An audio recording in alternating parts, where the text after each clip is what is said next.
Welcome to IndoctriNation, a weekly conversation series about protecting yourself from systems of control. I'm your host, Rachel Bernstein. Hi, everybody. Today on the show, I am so happy to have Eva Collins. Eva Collins is a content creator and online business consultant with over 20 years of experience in the spiritual and personal development world and 8 years in the online business and coaching industry. She has 750 hours of yoga teacher training, along with certifications in different realms of health coaching. Over the years, during her entrepreneurship journey, she started learning from and working for some big names in the online business industry. And during the pandemic, she slowly began to realize that she'd found herself caught up in an online business cult, even though she'd never met most of these people or the teacher in person. After waking up to the manipulation, abuse, and shady practices she had seen, she quit everything. She quit her online coaching business and started working at a nursing home doing bedside care. She created the Instagram account called Why Don't You Say Something to call out manipulation and empower people to speak up, sharing people's stories and experiences anonymously. One of the things that fueled her to see the truth and share it was her previous experience in the One Taste cult in New York City 10 years ago. She saw through it then, spoke up about it, and helped others break free from the group, hosting them at her house when they decide to leave. Today, Eva is passionate about helping people recover from spiritual abuse and navigate the online business world without falling for the same traps. She's on a mission to promote authenticity, honesty, and ethical practices in both the spiritual and marketing realms. You can find more info about Eva and her work at whydon'tyousay.something.com. Here's Eva now.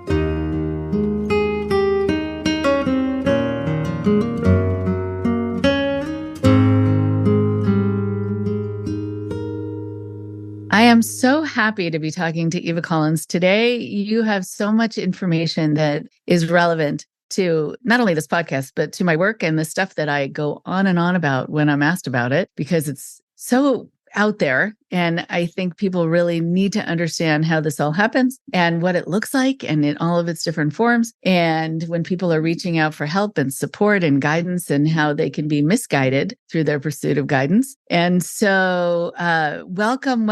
Spend a few moments introducing yourself, if you don't mind. Yes, I'm so happy to be here. Thank you for having me. I'm really excited because there's lots to talk about. And I've been a fan of the podcast and of all the work you do, and it's been really helpful. So I'm very glad to be here. Yes, everyone, my name is Eva Collins. I could tell you a very long story, but I basically, a year and a half ago, created an Instagram account called Why Don't You Say Something, where I had been in the spiritual world for about 20 years. I'd done like 5 yoga teacher trainings. I'd done Reiki trainings.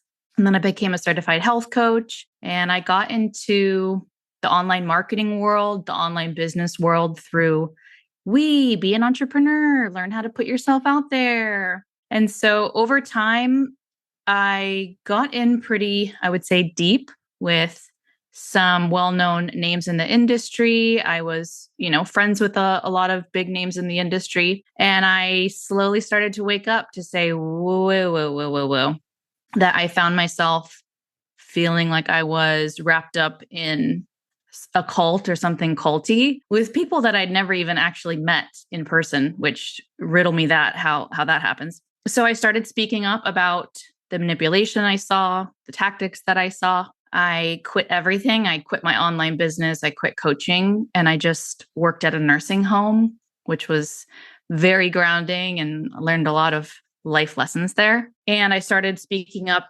about the tactics, the manipulation, and I started sharing people's anonymous stories. So the account just popped off from there. And another big part of this is about 10 years ago, I was wrapped up in the One Taste cult, sex cult, which I could go on about a lot. But at the time, I really saw it for what it was, and I helped people leave. And so those same feelings of like, this is wrong, this is wrong, this is wrong, still came up for me recently and fueled me to be able to say something. Okay. Oh, so interesting. And yes, for people who listen to the podcast, they will have heard about One Taste a few times already, because it's something that was in the news, but also to have people on the show who are born male and also born female who are in that organization and talk about their respective experiences, being the same and different in some significant ways, has been very interesting. So anytime you want to come back and talk about it, that would be really, really powerful. I love that you started seeing things that were really bothersome to you, where you felt like now you are participating really unwittingly in something that's problematic. And the idea that sometimes you didn't meet your teachers or your students, I've worked with so many different people from so many different cults, some of whom say that they became followers of whomever who had died years before they got involved in the group. And he was just an effigy, a picture that the person who they had around their, I don't know, their compound, or the figurehead that they meditated to, but they had never even heard him speak and never met him. So, and they had moved to be there to this place that he used to run, and he hasn't been around for many years. So that sort of thing does happen, that you don't always meet these people who are guiding you. And then I think you can't really get a sense of them. There is this detachment, and you, I think, then can attach to how they present themselves and to the idealized sort of notion of them or aura of them without really getting to know them, which adds to the mystique, I think. Yes. I mean, you hit the nail on the head as far as the idealized. You have this, pretty shiny version of them, which in the online business industry might be a pretty shiny Zoom class of them or a Facebook Live of them, and you don't actually know them. And it's very much like this kind of string where you're kind of dragged along, where you don't actually get close. And that was something that I especially fell into during the pandemic. I mean, everyone was online, I wasn't meeting anyone. So that was also part of it. But that is really true, how it's easy to do. And it's very easy to do online, especially nowadays, and then especially during the pandemic. Right, absolutely. And a lot of groups were doing bang up job of recruiting new people during the pandemic using this forum where they can have this aura, where they can also do 100 different takes until they get it just right. You won't know, how polished, how many filters they had on them. I think about this woman who started following this man who said that he was sort of from an African tribe. He was not. And that he presented with these long, beautiful dreadlocks. And that was part of the mystique. She was part African American, and she really wanted to have a guru that kind of symbolized that part of her, what she thought was that part of her culture and that part of her DNA. Then she had the unfortunate, or maybe fortunate, lucky chance to meet him and to get to know him, and then to see that he was actually bald, and that before he would come out, he had people behind who would clip on dreadlocks onto his head. And so he was just this total fabrication. And he had actually never been to Africa ever.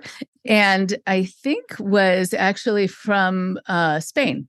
Okay. So you just don't know what you don't know when you can't meet the person at times. But I think it's really great that you're out there saying, listen, I was drawn to this. And so I guess I'm curious about you. This is something that we explore on this podcast too. What makes people drawn? And it sounds like you were drawn to something about these kinds of beliefs, or this way of also being able to help people in this way. So what was it for you? What was the draw? Yeah, I mean, such a good question. And it's something that I think about a lot. I've kind of looked back on a lot. On the one hand, I was probably raised in an untraditional, unconventional way. I grew up in San Francisco. My mom did yoga in the living room every day. Was kind of raised very liberal. And so it's just different I was used to doing things very differently in life, I guess I would say. I mean, that doesn't make me jump right into something culty, but I was also really neurodivergent. So the traditional way of doing a job was not sounding good to me. I wanted to have flexibility. I wanted to have freedom, which is something that they really go on about in online business. But especially when I look back on One Taste stuff, which that was like 10 years ago, and that was in person in New York City, was I didn't have community. I did not have community. I felt very lonely. This was at the time where like Sex in the City was really big, and it was like, ooh, maybe some jerk can ask you out and not even talk to you again. And it was just very like, ugh, not a good thing to me. So at the end of the day, I think I didn't have community. And so that was the case in New York back then. And that was also the case when I was stuck home during the pandemic or stuck online. So community was a really big thing. I also am a spiritual person, and that can also go into magical thinking, or who knows how it's going to work out, but it's going to work out. And so those things can really make you be someone who's more susceptible to that. And then, I could probably get into like, gosh, lack of healthcare.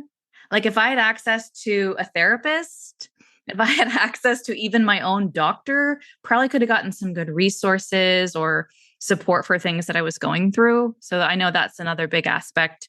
So yeah, those are some of the big things. Right. Wow. Okay. They're really important things. They become this perfect storm, right? Well, there's nothing wrong with any of them, but put together, then there are people out there who are just ready to pounce because of your need for community, everyone's need for community. In fact, that there's a quote that I've said before on the podcast by Eric Fromm, who talked about common customs and beliefs, no matter how absurd, bring people together and save them from isolation. And the no matter how absurd is what, I come across daily, but it is just this natural need for connection, piercing the isolation, knowing that you are like others around you and that you have something in common and common language and a common sense of understanding or common sensibilities. And also being neurodivergent, right? You're going to want to find where you fit in, where you get to be like the people around you. And I think what I've noticed from, and also having a child who is, there is something really interesting about not feeling like you know how something is going to work, like how you can fit in and be social in a way that might be comfortable. Although I have found, I'm going to say a generalization here, but that people who are neurodivergent are really good at observation, because they might not jump in to the conversation because they might not know how, but they can observe. And I think that may have helped you actually along the way, seeing what was happening, kind of pulling yourself away and seeing the big picture. What do you think? Totally. Absolutely. I think the being observant, as someone who's like ADHD or OCD, I'm definitely on the scale for OCD, that you're observant. You're like, okay, that went there and then that went there, but why is that? Why is that? So always asking why is a big thing in my life, kind of for better or worse. So I think that was a good thing in these situations. And I also was thinking recently about how I was drawn to these things. Is I am more of someone who will isolate myself. I'm social in small doses. I'm not someone who's like, hey, everyone, we're planning a party and we're going here, we're going there. I'm never going to do that. So when you have people who are very pushy, who are inviting you and pulling you in and welcoming you, when you're someone who's like not great at that, it was also easier for me to be like, well, okay, all right. So it was easy community with people who were pushy. Oh, so interesting. Yeah, when I learned more about introversion versus extroversion, I decided to call myself something that I thought fit, which is that I'm a social sprinter. I'm not a long distance runner. I can throw myself into a social situation and then like if I'm at a party, I will love if there's a pet. I will just go off with the dog, right? Or if there's a great coffee table book I can just get into. I'm not unhappy. I just need to regroup. But yeah, so I think it is interesting then to hear from you about what you got involved in doing and then be able to see sort of the chronology of it. When you started to notice that something was off, which I think starts to build over time, which you can sit with or sit on for a period of time before you make a change. Because especially if this is what you have going on, this is how you're making a living, it's hard to say goodbye to it. So tell us just about you getting involved in what you ended up doing online, what it was, and how you were helping people or thought you were helping people. Yeah. So, while back long ago, like 10 years or something, maybe 8 years, I did a training to be a health coach. So it was a year-long program. It was in person and, it was fine. It was cute. It wasn't really much of anything. Back in the day, I think it was like, ooh, tips on kale and how to lead a workshop, not kind of what it's become now. I think, maybe they stayed in their lane more as far as like some self-care tips, but not now it's like healing your past lives and trauma and all of that. But I digress. I was teaching yoga and doing this health coaching here and there, and I charged like 2 cents for it. And I thought, well, hey, I need a website. I need to be able to have maybe like a little course one day. I started just getting into those entrepreneurial things that they tell you need to do when I guess you are some kind of spiritual girl boss. There's a lot of teachings that tell you need to monetize and monetize quickly any kind of gift you think you might have or thing that you're doing for the community. It's very much instilled of like, build this, build it bigger and charge more. And so I started to get into that thinking online. So over the years, I learned about social media marketing. I learned about creating online courses. I started building websites. I really love the online world. My father was a computer engineer and my mom is an art teacher. So it was like these two worlds kind of blending to me. And I started doing more coaching trainings, and I probably switched my niche, the thing that you call yourself. I would switch that like every other month with trying to find this thing that would work. And so long story short, I kept doing different trainings and I kept investing different monies, sometimes that I did not have, into building my business and into being a big coach. And so I definitely had success. And overall, I felt good about what I did. Like I'm friends or I'm close with the people that I worked with or that I coached. But I would say I got in pretty deep and then started seeing some things or started waking up to things that slowly kept creeping up over time. Okay. So before we get to that, it's very interesting when you said that you were calling yourself something different kind of approximately each month based on just seeing what you like to do or what you seem to have a proclivity for or whatever else. That's a really fascinating piece of information because there are people who will attach themselves to people who call themselves something, thinking that they've had, some kind of professional, long-standing training to be that thing. And they don't know that the person may have come up with it that morning. Right? Yeah, And yes. it's just good to know that. And it doesn't mean the person might not do a good job at it. It could happen, but there isn't necessarily that term that's part of a license. And so a person just might not have any qualifications at all. Yes. No, exactly. It's very popular. If anyone's listening who is in online business, is in the, self-development entrepreneurial business, it is very, very, very common to that switch your niche. Oh, maybe I should focus on moms who are doing this or that. Or, oh, no, you know what? I feel I've gotten a download. Maybe I should focus on this. And so it may not be a whole enormous, like gigantic change, but deep down, on the business side, it's speaking to a huge problem of like, why are you doing that? Something's not working or you're not trained for something. So in my case, it wasn't like I, put different titles on myself.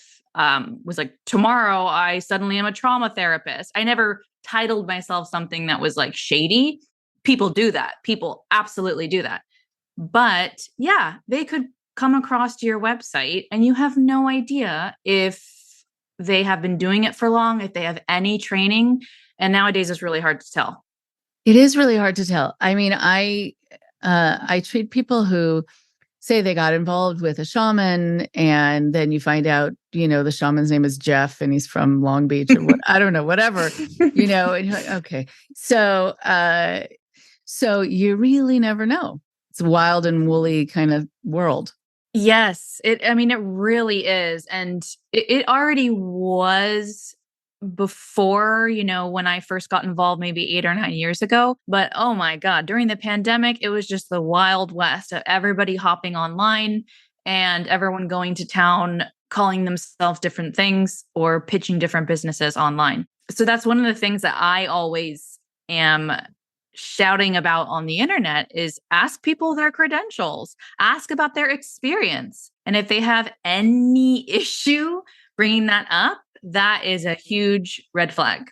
Right. It is. And, I am careful to say too, that some of the people who need a lot of healing who will come to me have worked with people who are credentialed, who do have personality disorders. And they have this ego need to take over somebody's life and to be right all the time. And they could have a lot of initials by their name and a lot of years of schooling, but even years of schooling is not going to have someone get rid of a full-fledged diagnostic picture that they really have a disorder. So it's still important to do kind of buyer beware with any kind of help. And yes, there are people who get a lot of help talking to people who aren't licensed just because they're good and kind of intuitive in their own way and have some things to share, which it's just important for you to kind of know how to discern whether a person is licensed or not, if they're healthy for you and if they are making false promises and things like that. I'm wondering then what you started noticing, what was rubbing you the wrong way about what you were noticing in your field or what you found yourself doing that just didn't feel right after a time. Well, in general, I would say I just saw everything getting very saturated. So, that was just one point of like, is this maybe not working? When you think of the LuLaRoe people or the LuLaRoe documentary, they have a wake-up call of like, is this really working? And so there was that element at play.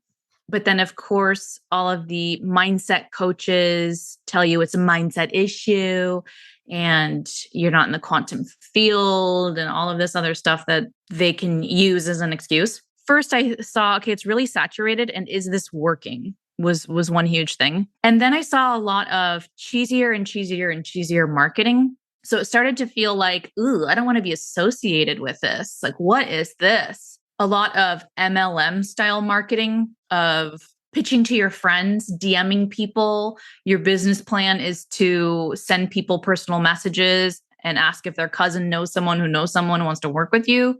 So I started seeing a lot of that and started to be taught practices like that where I was like, ooh, where at first I felt like, okay, I have a mindset issue. I have a block and I just need to, clear the block and I just need to have better visibility. They tell you it's a visibility issue. And so I started to see and realize over time, like, that just doesn't feel right to me. It doesn't feel good to me. I don't have an issue. You have an issue thinking this is okay to do. Those were some of the big ones. And then it got bigger and worse over time, which I will for sure tell you about. Okay. Yes. And just what you said before, mindset coaching. Okay. Ugh. Run. Wow. That's a whole thing that we could get into. And I just if we can for a few moments, because just that idea of that quote, I wrote it down. You're not in the quantum field. okay, what does that, it doesn't mean a thing at all. And so people will sometimes say, oh, I went to this workshop and they taught me how to, I don't know, do something for my something. And I'm like, what do those words mean to you? I don't know. But $10,000 later, they still didn't mean anything to me and I wasn't doing it right. And what? Well, how do you know you're doing it right or wrong if you don't know what it is? So I think when there are words that are thrown out and they sound smart, they sound like they're just beyond your level of understanding and that you'll probably understand it if you're open to it, which happens a lot in these kinds of groups. You're like, oh, okay, I don't get what they said at all. But I'm just going to sit with it because it seems that other people probably get it and I'm not.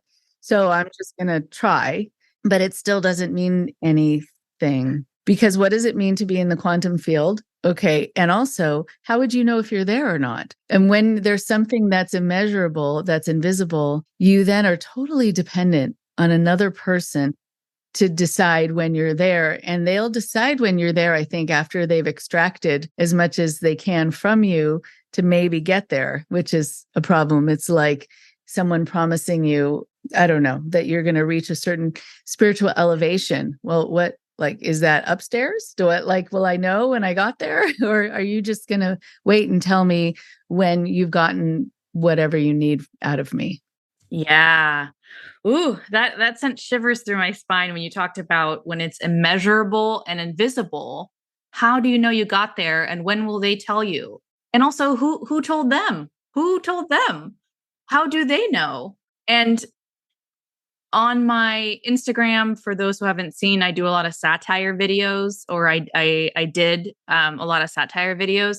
And one really popular one is about like, okay, I'm going out to find the quantum field since I've paid all the monies and I've done all the meditations and I'm like looking under leaves and I'm like looking in a bush.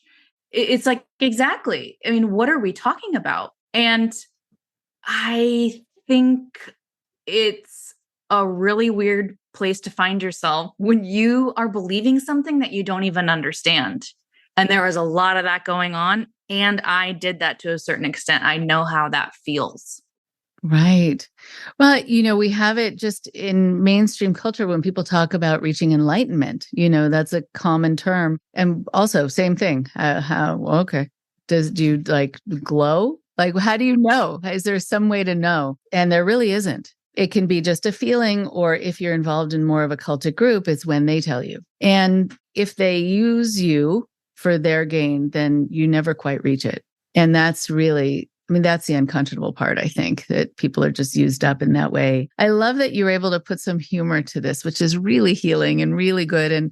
And us laughing about it is not to put down or not to, kind of reduce this down to something funny, but it is really important to be able to laugh about it, to gain that kind of emotional distance from it and to see the ridiculousness of it. But yes, it sounds like all along too, your conscience was starting to get really tweaked and it didn't feel right. And so that's a lovely thing when you can rely on yourself to be that gauge. At some point, it just turns back on and you go, okay, no. And so when you were involved in doing things like this, what were some of the words that you found yourself using with people? I'm curious because there's a whole vocabulary to it.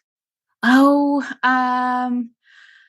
geez. I would say that I learned from, like, there was a solid 3 months, 5 months where I was learning from a couple people who were just out of their minds, not well. And I don't know, whatever you want to call it in a polite way. And they weren't good people. They were manipulative and they were spiritually manipulative. So it, like, vibration, I don't think I said that out to the people on my Instagram, but behind the scenes, I was trying to raise my vibration because I'm told I need to raise my vibration.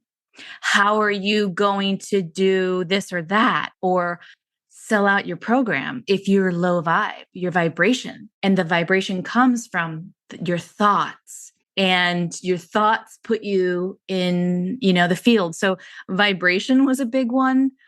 definitely mindset. And I absolutely used the word mindset. I mean, I called myself a mindset coach at one time. So let me tell you, I think you should run from any mindset coach. Okay. And let's just talk about what that is, just so people know what they do. Nobody knows. Nobody knows. Okay. Well, that was a short conversation about that. That is really not great. Yeah, I think it's not good. And especially people who use NLP will call themselves mindset coaches. And I just think the whole premise is a bit around it's not anything tangible. It's something in here that we need to look at. And it takes something from, hey, what's your mindset around this? Are you looking at this as, oh my gosh, I'm terrible and I suck? Or are you looking at this like, oh, this could be an exciting opportunity? There's some like basics of, sure, using the word mindset. But this is truly like you have blocks, is another word they use. Like you have invisible blocks. And we need to, get through them in your mindset. So, yeah. Right. And so NLP, for people who don't know, is neuro-linguistic programming. It's been around for a while. It's been problematic since it started. And it is something to really be wary of. And I'm glad you mentioned it. Right. Blocks are another thing. There was one time a group that I went to go check out where they believe in mysticism, and they give you this mystical text that's from a long time ago and another language that's not spoken anymore. And so there really isn't a way to translate it for the layperson. And you are supposed to scan the words on the page with your fingertips. And if you're not then being healed or feeling whatever you're supposed to be feeling, it is that you have blocks. And then they have a class for that and more books for that. And then it might work if you're really committed to the work. But if not, then there's another class and another one and another one and another one. And, again, many thousands of dollars later, you still might have a block. It can be endless, It can be endless. And it's really a lot of the mindset work that I've seen, a lot of the NLP, it's almost like you're supposed to have that person on speed dial to help you see what you can't see. So it's helping you connect to them and have them tell you what's wrong with you, which is just a huge issue, to me at my core of why are you linking people to you rather than linking you to yourself, None of NLP that I've seen is kind of bringing you back to your own power or your own strength either. That's so interesting. So I was talking earlier today to someone who I'm going to be on her show. We were talking about what happens when people come to me for counseling who have become or been made to be dependent on another person. And that when I see that they're transitioning that onto me, my role, really, if I'm going to be responsible with them, is to say, okay, at first, if you're needing someone outside of yourself to guide you, I'm happy to be that transitional object, but it's just going to be transitional because my role with you is going to be exactly as you said, that I can offer you these ideas, but the next time we talk about it, I'm going to ask you first what you think. And then if you want to know, like we'll do it kind of in stages. I'll answer you first. Then the next time I'll ask you. If you're still not sure, I'll answer. And then the next time I'm going to leave it up to you and see if you can guide you, just to gift you back yourself and confidence in yourself. But wow, that's interesting. So I didn't know about that they really are breeding this dependency on somebody else. Wow. Yeah.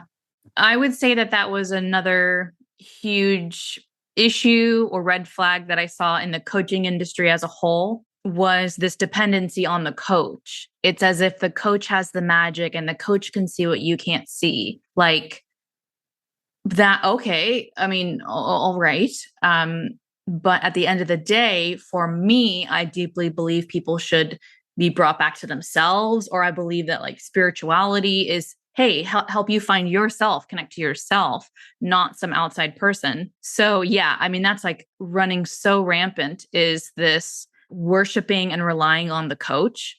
Like you're supposed to re-enroll, baby. Don't you worry. After your 3 months or 6 months is up, you've got to re-enroll with them. Otherwise, you're going to lose all your success. You're going to lose all your blah, blah, blah, blah, blah. And yeah, it's a really big issue. That's the whole sunk cost fallacy, right? Like you've come this far, you've given so much, and you can't turn around now because you will lose it. Yeah. And what did you really do then? What did you learn? What did you create? If it's something that you can't ever stop, I mean, it doesn't make any sense. So interesting. Right. Okay. So, I also have to assume, because you're a good person, that there were times that you really did feel that you were making a difference in someone's life, and you probably were. And, that's part of what also I think keeps people there who are doing this work, because there are some significant moments you can have with people. And I don't want to downplay those. And absolutely. And I will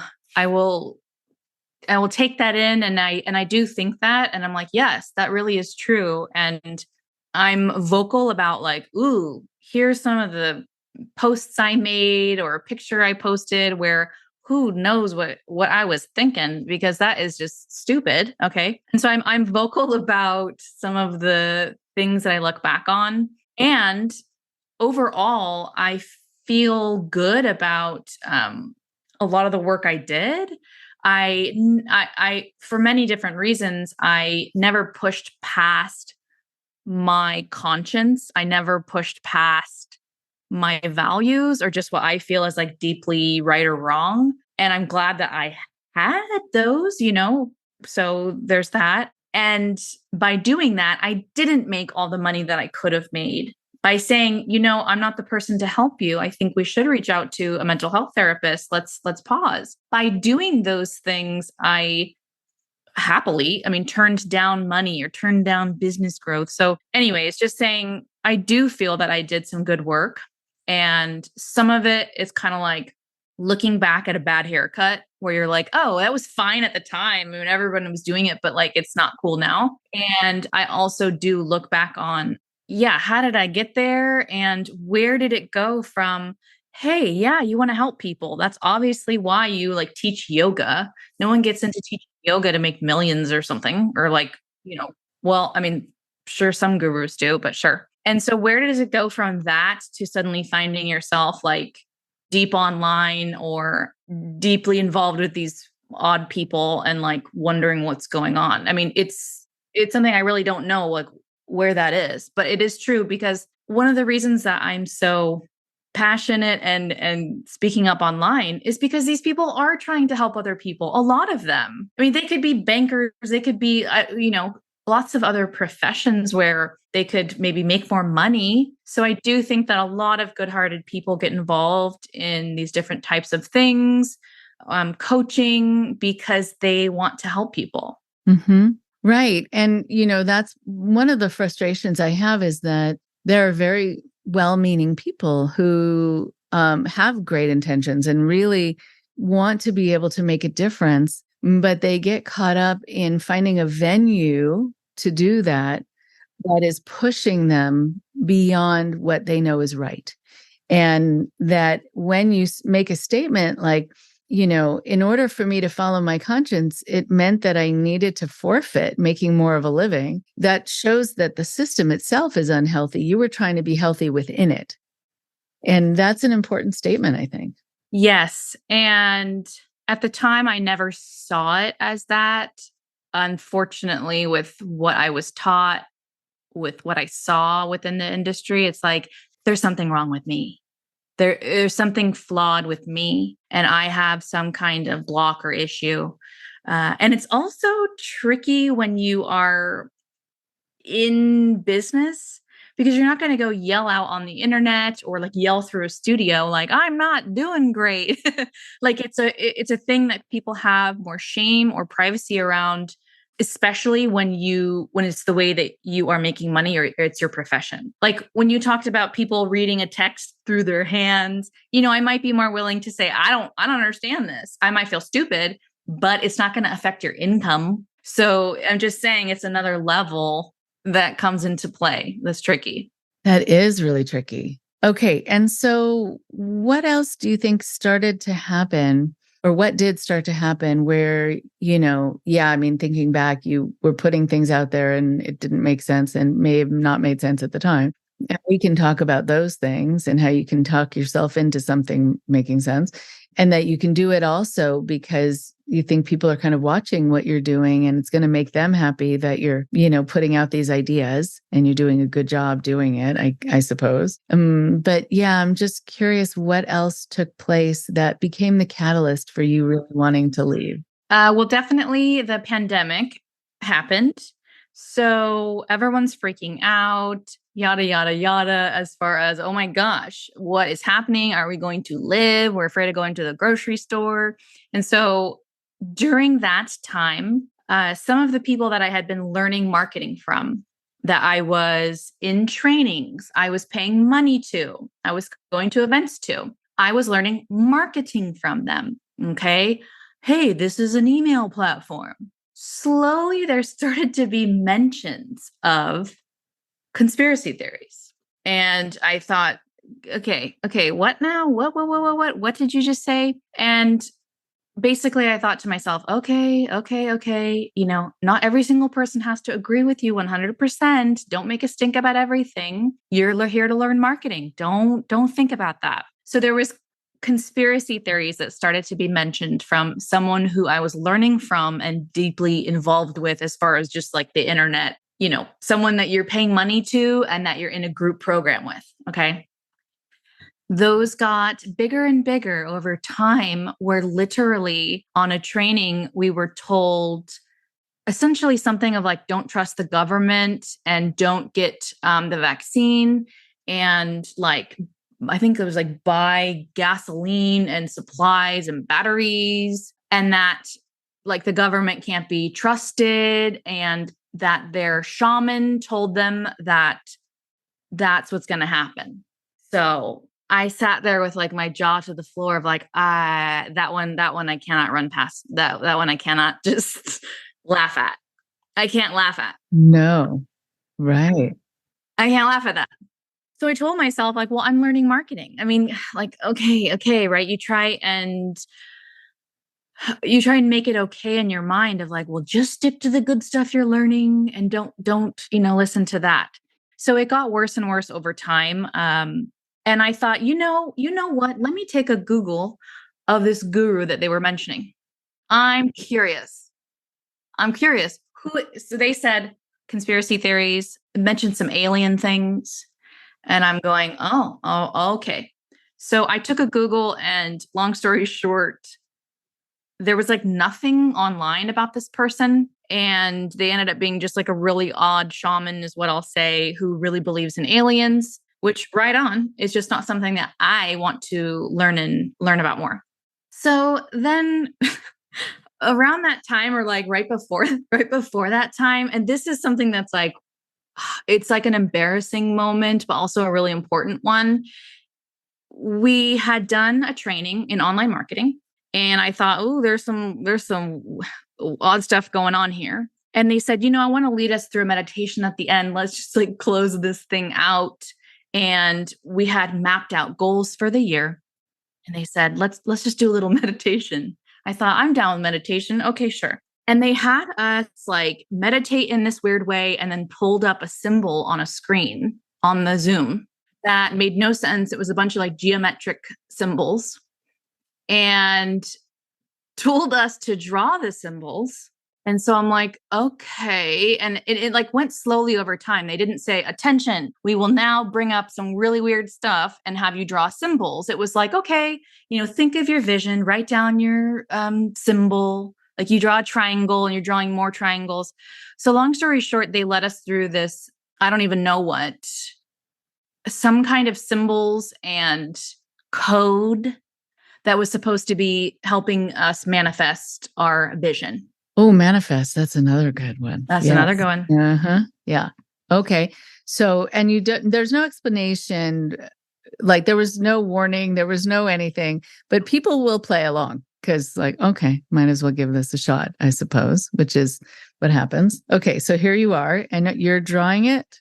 Yes, I drew it. I'm like, oh, okay. I'm like, oh, and at the time I was like, oh, this person's, out there. They're like a little wizard, good for them. But like, what am I doing? And it started like slowly through the weeks and months of dropping little more of these things. It wasn't like all of a sudden as if someone's like woken up a different person. And so I drew the symbols and I was like, oh my God, this is like so stupid, but I did it. And then after we got off the call, I was like, oh my God, this is seriously like, what is going on? And I Googled it. Take a Google, everybody. I Googled it and it was like Lord Mezzacry, or like, I don't even know, like Mezezachek or something. Who knows? Okay.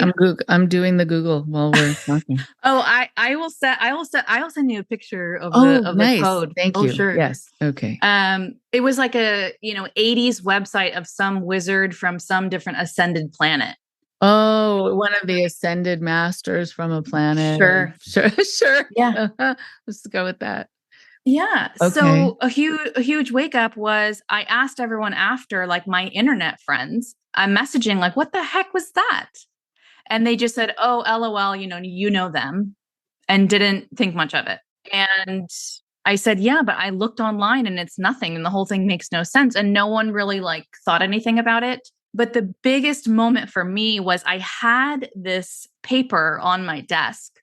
And later my dad had come over or something, and he's a computer whiz, and he like went to the computer to do something and looked at this paper, and just the like deep embarrassment and gut feeling of knowing like this is stupid and bad and wrong. And I would never be okay with telling my family that I was doing this was like a huge wake up for me. Why are you hiding a wizard paper from your father? Like, what are you doing that you're not okay with something? Why are you doing this? Oh, that is so interesting. There are these pivotal moments that go right through us. It's like a sword, like you feel it. And yeah, I've heard people talk about that even being in a relationship with someone where they suddenly introduce that they're having misgivings, they're having their doubts, and then they introduce this person to their friends or to their family, and they get this sense of other people's responses, but also their embarrassment. And then it all it like crystallizes. It gets very clear that something is wrong here. Because yeah, you want to be proud of what you're doing, and you want to be able to show it. Like, look, Dad, look at the cool thing. But no, not, oh, no. What if he finds out? That's a very different kind of vibe. How interesting. What a moment. Yeah, it was like I thought it was silly and I was like, that's weird. And then exactly that kind of like jumped to, I mean, embarrassed is the word, but just like, oof, I'm actually not okay with this. I can't stomach this. That brought me to. So yes, I mean, I was in that online group, really good friends with everybody in it. And a couple other people started to think like, okay, what? And have some issues as well. But for the most part, everyone was like, we are blessed to be learning from this person. And we don't question them at all. Like, you just don't. Look at their success. Look what they're doing. So yeah, it was really interesting.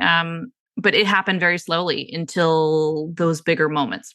So one of the things that we have working against us is that sometimes the more esoteric and out there something is, the more we think it is spiritual and deep.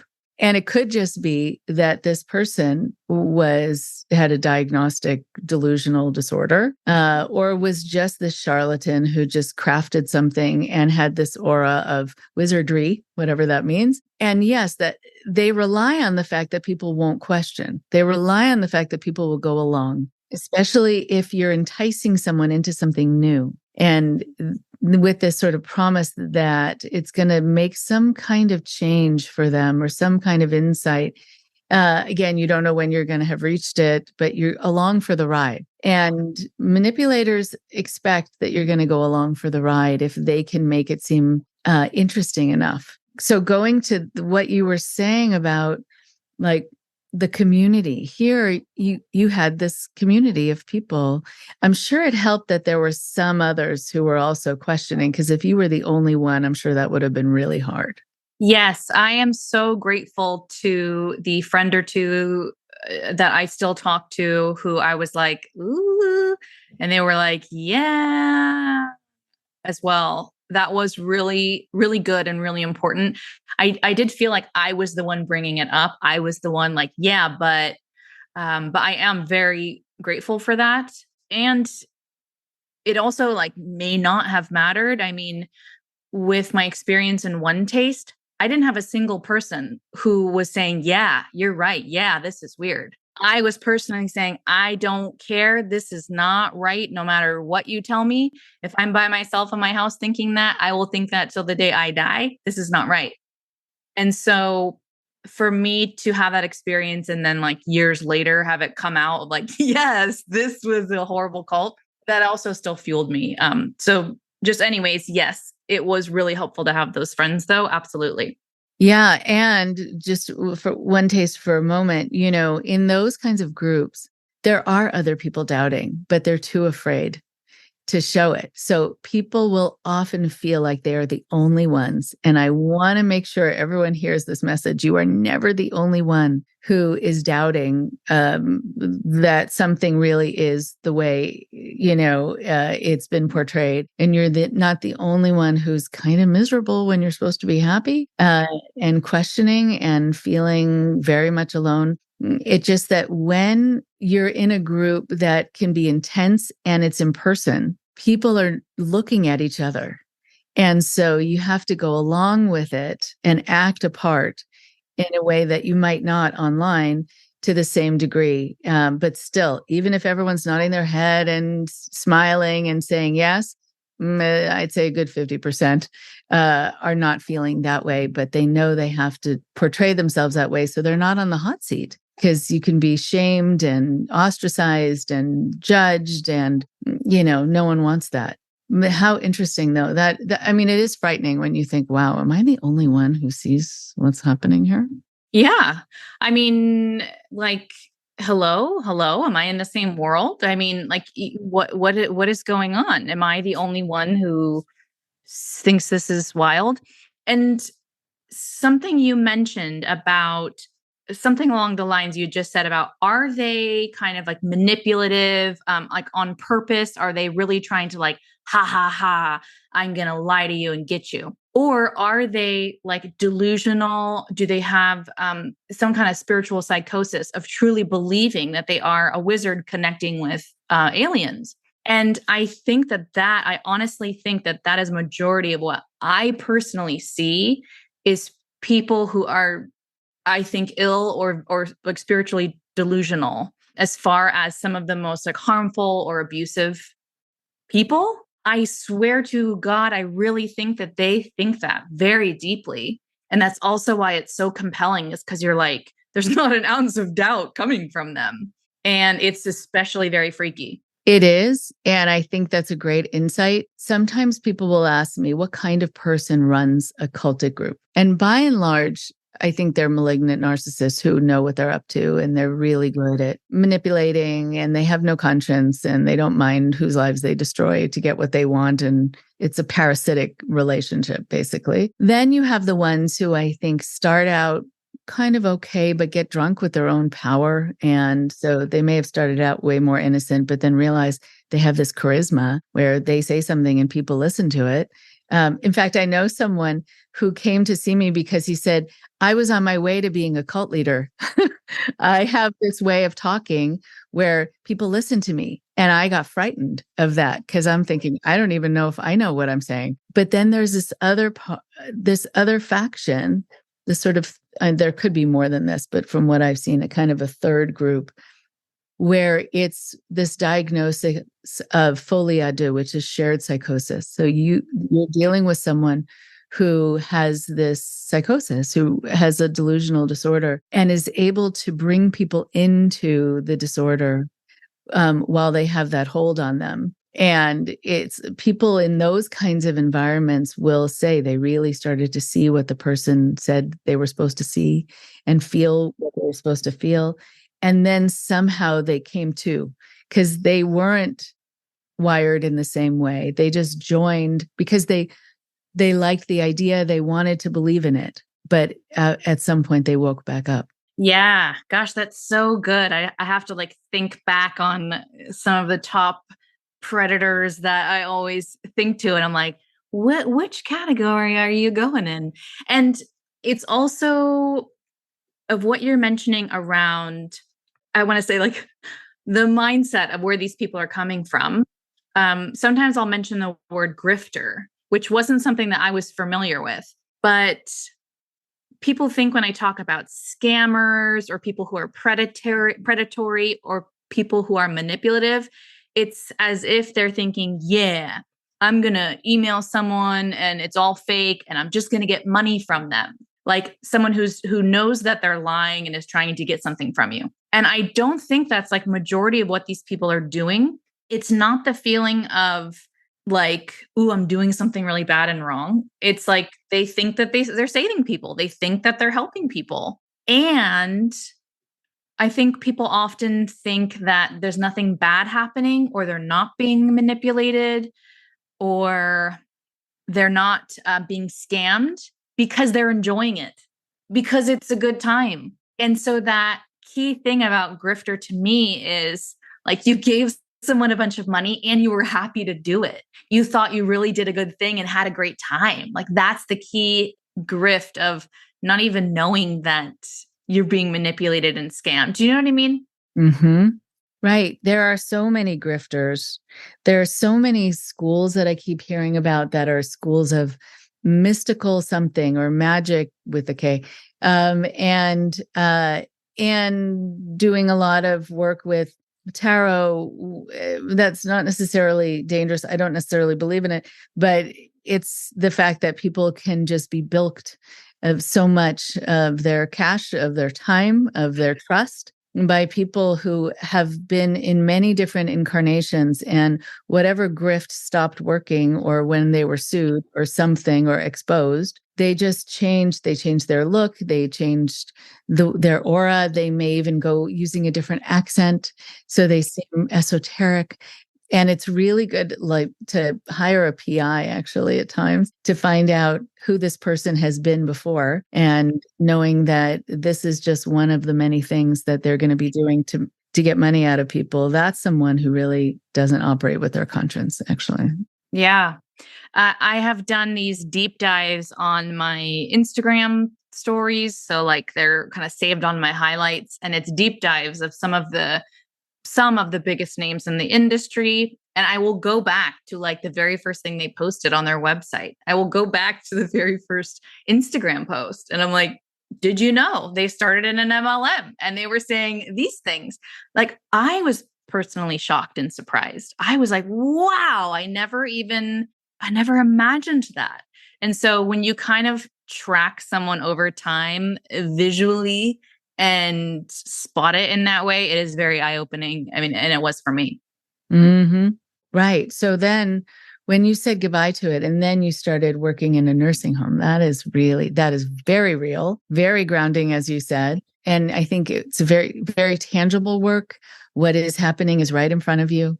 And I'm sure that was very nice to feel your feet firmly planted on the ground again. But when you made your break, how were you treated? I mean, what did they need for you to come back? You know, did you feel like you were being rejected by them, or did you just go? Yeah, it's a good question. To be honest, I kind of just went, and I was shocked at how much people didn't care. That is fascinating. That's really important to know. Yeah.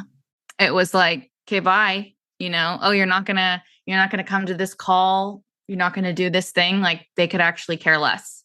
I have seen in other situations, or like in One Taste, where they will stalk someone and call them constantly, and it's like, we have to get you back. But I think it's different online. And I wasn't disparaging them. If I had started voicing publicly, then I'm sure that would have been a different story. And so, no, I mean, no one really said anything or cared or talked to me again. Or talk to you again. So, talking about community, there are times that people will stay in something because they feel like these are their friends. And they also feel like people are going to be disappointed with them if they leave. And then A number of people have said to me, I was really bothered that this group wouldn't leave me alone, and they just kept after me, and they were showing up at my house, and they're emailing and calling all the time. And then I hear people say, I was really bothered that nobody seemed to notice or care, because that feels sometimes a little easier when you're not being hounded, but still like, wait, I thought that we had connected. We talk about important things. So shouldn't we have more of a connection where I'm just sort of dropped and no one notices?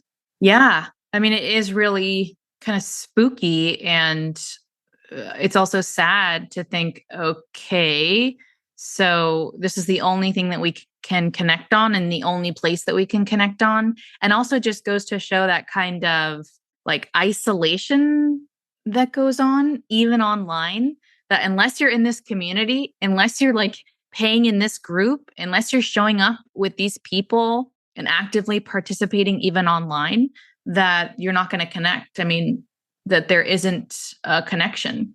So yeah, it's very weird. It is. So then you were working in a nursing home. And is that work that you ever thought you would do? What was your interest in that? No, never in my life. So I had quit everything. I had started working at the front desk in like dermatology, and then I quit there after a few months. And I was always curious about nursing, and everyone told me like take a CNA class, certified nursing assistant in the States. And I thought, okay, why not?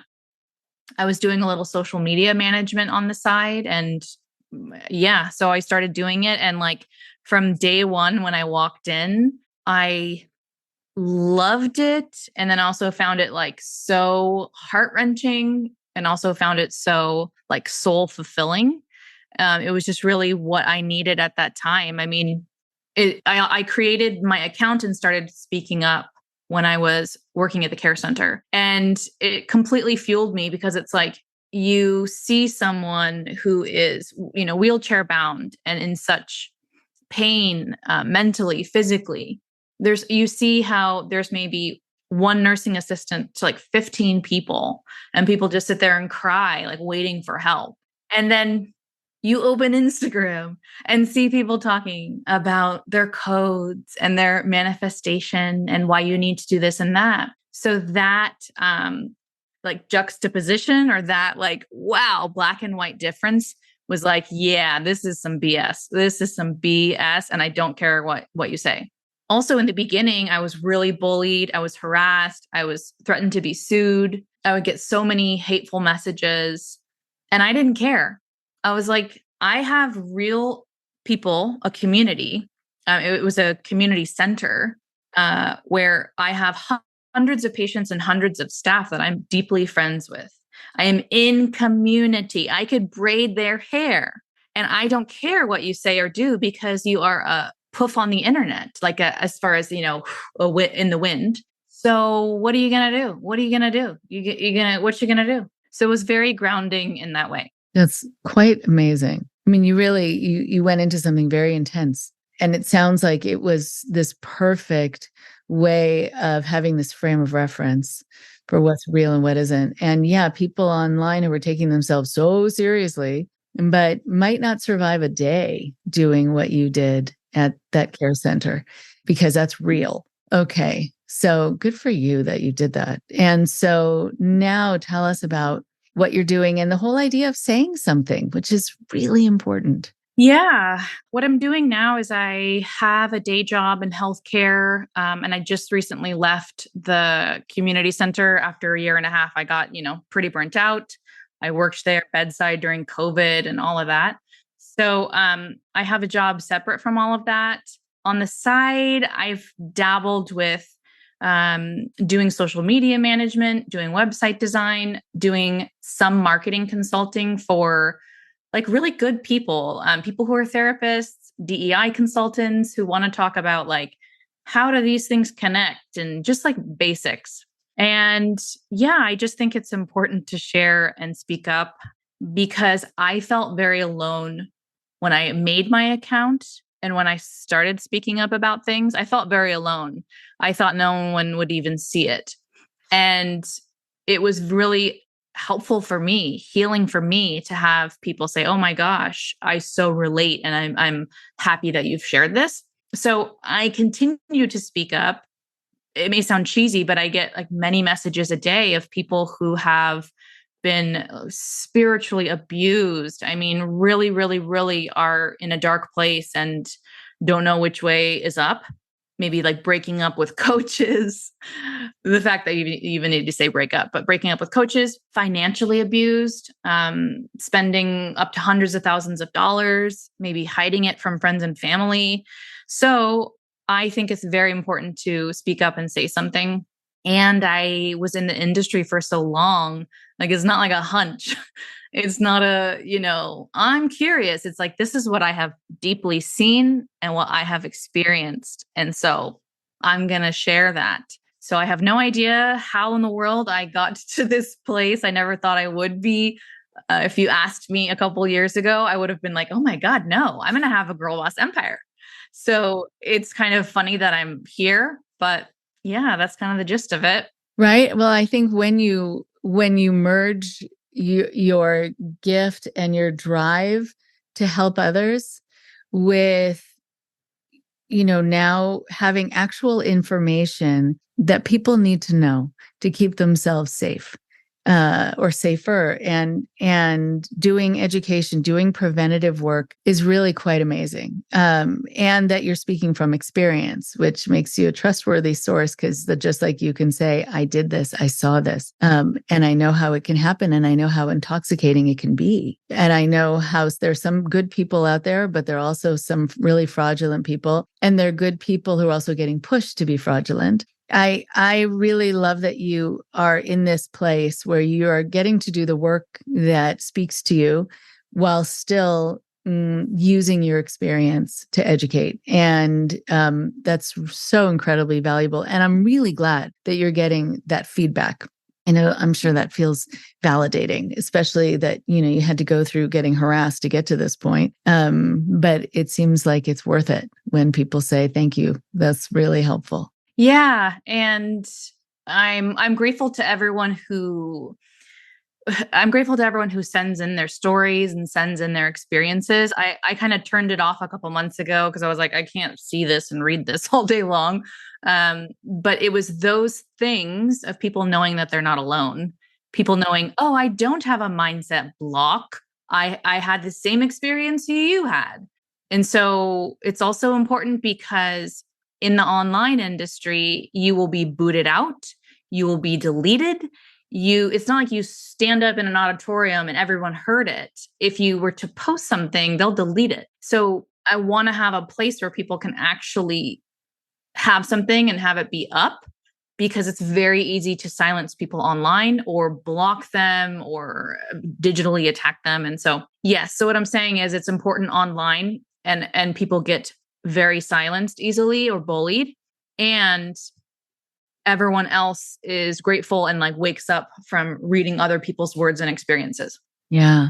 And so what would you like people to know about what you're doing now, or how to connect with the things that you have put together, or even the videos that you were talking about? Well, we will see where this interesting journey takes me. There hasn't been any kind of plan. It's just been kind of going as it goes. But I am doing website design and social media in a way that I think is just normal and good.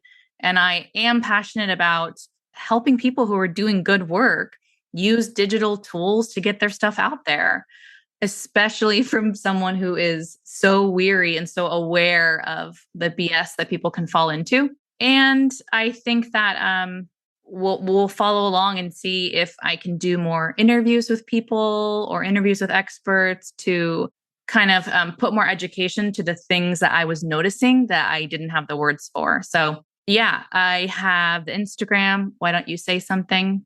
On my website, whydon'tyousay something.com, there's some resources. So people will ask, like, I'm being sued. Yeah, that's a big one. I think that I'm psychologically messed up. Who can I talk to? There's some stuff I list from the FTC that are kind of guidelines for coaching scams that they've put out recently. So yeah, people can check out the resources there. Okay, that's wonderful.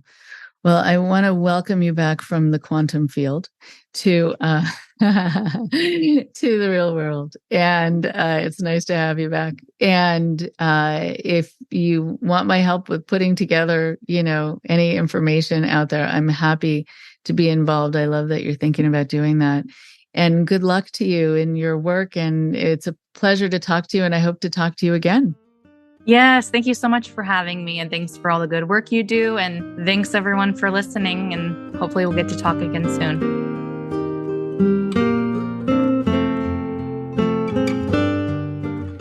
One more thing before you go.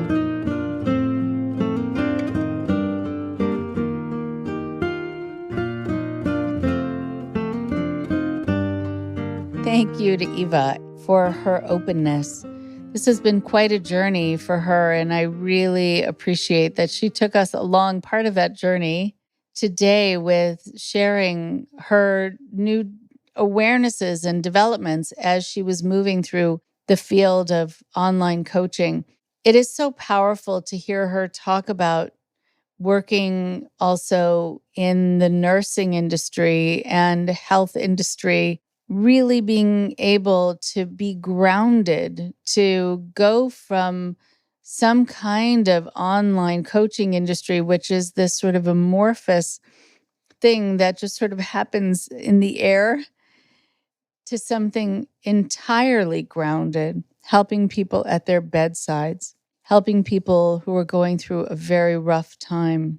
There is something so important about knowing that you are really participating in the world in a real way, where you are involved in people's lives in a way that has authenticity. So much of what Eva talked about is so much of what I come across in my field, not only with my clients, but also with some of my colleagues, with the fact that the magazine for my profession, for marriage and family therapists, for even through the California Association of Marriage and Family Therapists, there are advertisements in these magazines and professional places that you can go for continuing education credit that I think are so mired in very shaky and shady practices, pseudoscience. I don't even want to call it science, it's just pseudo something. And meanwhile, people are getting coaching in it, or they're becoming coaches in it. And it's not necessarily something that I see as tangible, as real. There are many times that I also work with clients who have come out of cultic situations where they are not able to take what they've learned about what made their group a cult and apply it to other things. So people will say to me, you know what, I took a break from therapy for a while just to be able to have enough money to consult with my psychic.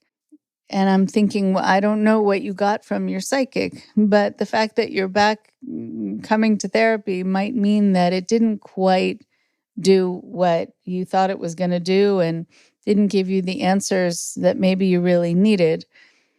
But still, there are a lot of people I know who are still open to ideas that I think take them farther away from reality, don't necessarily give them, I think, a good hold on it. When Eva talked about that she was doing a lot of different kinds of coaching, even something called mindset coaching, there are going to be new terms all the time. And if you talk to anyone who is involved in fields that don't take any particular kind of licensure, you then run into this kind of verbiage like mindset coaching. There isn't a license for that. There isn't necessarily any kind of standard for it. And while there could be some people who are doing that work who might be genuinely helpful, there are others who know nothing about anything, but they're still saying that they somehow have the right and or qualifications to guide you in your life, to tell you how to think, to tell you what to feel, to tell you your next steps of how you achieve the things that you want to achieve. Or oftentimes it's how to achieve the things that we, as your coaches, as your healers, as your gurus, as your shamans, have decided that you need to achieve. When you have also something that uses terminology that people can't quite define, but they're using it as part of their professional relationship with you, like with Eva saying that she learned to say to people who were not necessarily as motivated as they should be, or were not making the gains and strides that they could be, that she was to say to them, you're not in the quantum field or in the right quantum field or whatever it was. And so we talked about that a bit during my talk with her, as you may have heard. And what does that mean? That is an indefinable term. And when I sometimes ask people what they had learned within a cultic group or what they were taught to teach people within a cultic group, or what they were taught to say to people to recruit them in, and I ask them to put those words in their own words, they often can't, because the terms that they were given are things that were never really clearly defined. And if they were defined, they are terms that are so difficult to really have a good grasp of that people are going to define them all differently. It also is that sometimes it's just words thrown together to sound official and to sound kind of mysterious and to sound kind of superior. Like, there's a term that you might not know, but we're going to say it, and in the hope that you then think that we sound smart and we sound esoteric and we sound spiritual. But you're not in the quantum field. If you say that to someone as a way to motivate them to try harder or do better, it makes no sense. There is no reason for that phrase.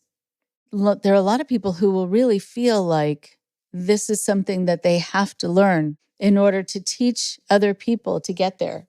There are many cults that actually will charge the people in it to take courses to learn the terminology. Scientology does that a lot. And the terminology could be something that really doesn't make sense. But the feeling that you're given in that moment is you don't have the awareness to have it make sense. You don't have the openness. You don't have the capability yet. We're going to help you so that then these phrases make sense. And when you get to the end of a course that then you're paying for in order to have that make sense, and it still doesn't make sense, many of the people I've worked with have said they just convinced themselves that it made sense. They just convinced themselves they knew how to define that thing. They weren't quite sure they were doing it right ever. But they got kind of exhausted from trying, or they ran out of money for signing up for courses to have it make sense. If you are in a position where a baton has been handed to you and someone has said, here, take this so that you can help other people, there's something lovely about that, about wanting to be in that position, about wanting to be able to be helpful. But at the very least, you should know what you're saying, and you should know what you're doing. And it should bother you that people are handing you this baton and saying, here, just use this, and then you're going to be able to help other people.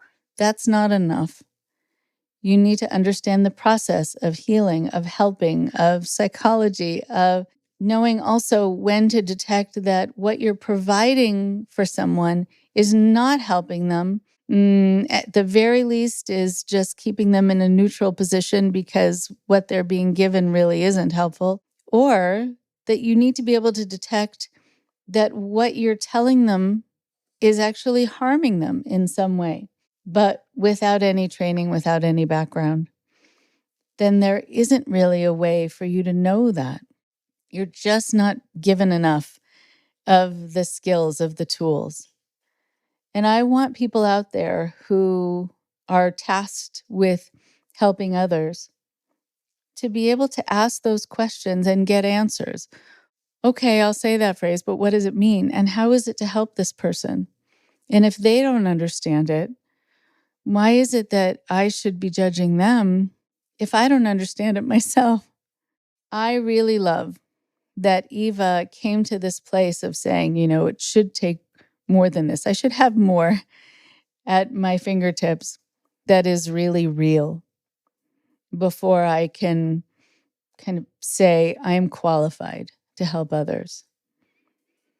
And I love that she is using what she went through to help people be aware.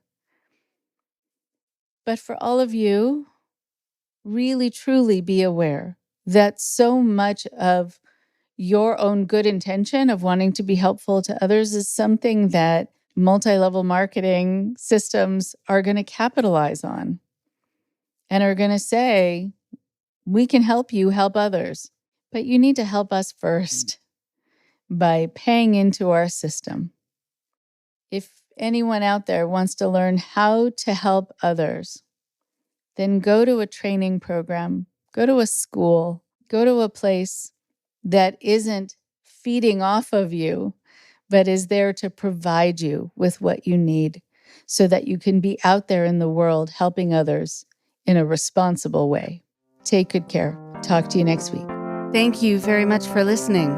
Please support Indoctrination on Patreon at patreon.com/indoctrination. Be sure to give us a follow on our social media.